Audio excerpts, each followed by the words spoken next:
are a few ways for managers. First, to develop standards. Second, regulate organizational activity. Third, compare ongoing performance. And the last but not least, take steps to ensure acts are taken appropriately to conform to expected organizational standards and goals. Importance of control. There is a lot of importance of control, but in this talk, just going to take 5 out of it. Number 1 is assist the management process.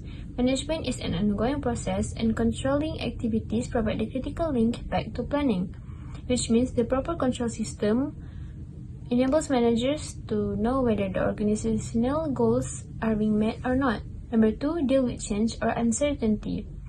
Plans and goals set by organizations deal with future which is uncertain and always changing. For example, the changes in customers' preference and pace, the compliance with new regulations and new norms, and also the advancements in technology. So, by developing control system, the managers are able to monitor specific activities and react quickly to significant changes in the environment.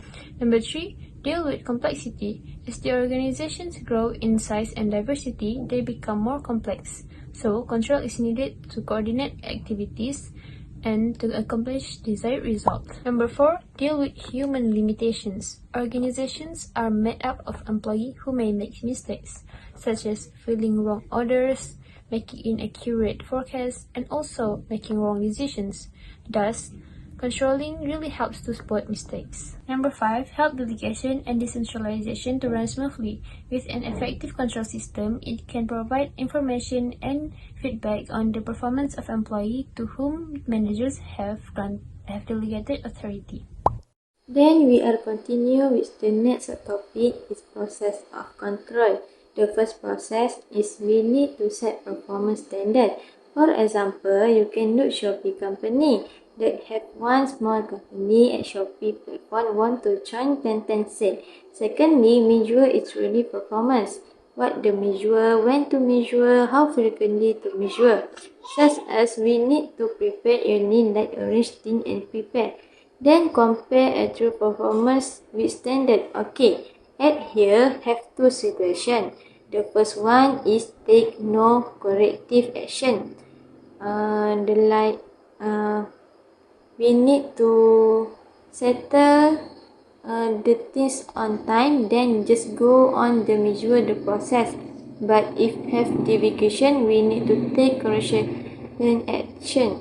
Example, we need to call supplier and ask them when our order will delivered. Hi, I'm Nurwani Damia and I'm going to present to you about types of control. What are the 3 types of control? It is feed-forward control, concurrent control, and feedback control. Firstly, feed-forward control. This involves evaluating the various inputs. Feed-forward follows a very simple principle that any organization is not stronger than its weakest link. For example, when a machine is not working properly, then the operator will look for some critical components to check whether the machine is working or not. Thus, the same logic is applied to feed-forward control as well.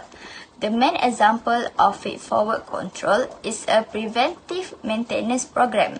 The system is employed to prevent the breakdown of any machinery. The second one, concurrent control.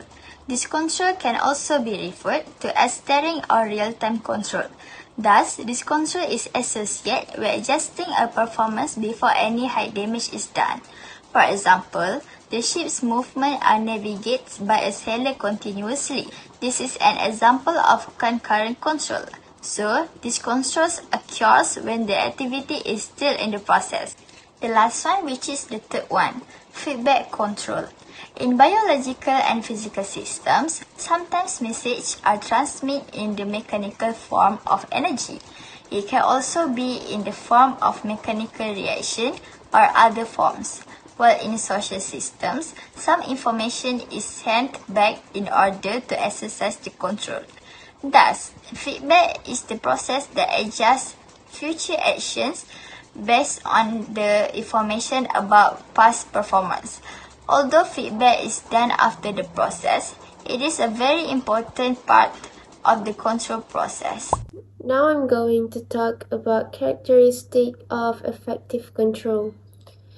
Effective control system tends to have a certain characteristic in common. The first one is the characteristic of utilize all the steps in the control process. To be effective, managers should utilize all the steps in the control process. For example, standards of performance must be set, measurements of actual performance must be taken, comparisons of standards be made, and to take corrective actions when necessary. Omitting one of the steps would make the system ineffective. The second characteristic is timeliness in feedback reporting. An effective control system must have timely information. Outdated information will have a serious effect on the company's performance. Information should be conveyed timely to allow employees to take corrective actions for any deviations. The third one is composed of objective and subjective measures. Objective measurement is fact-based, measurable, and observable. For example, report and laboratory tests.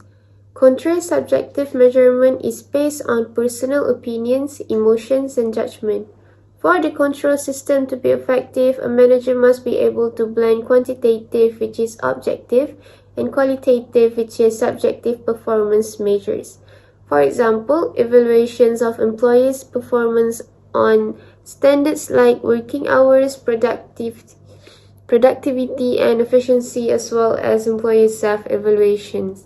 Last but not least is understood and accepted by a diverse workforce.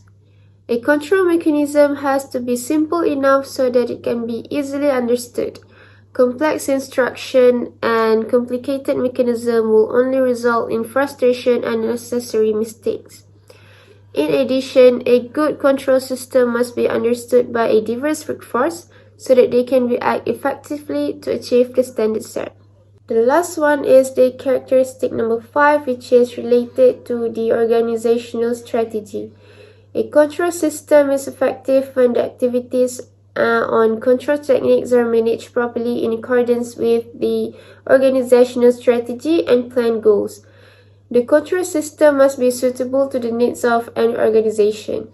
It must conform to the nature and needs of the job and the area to be controlled.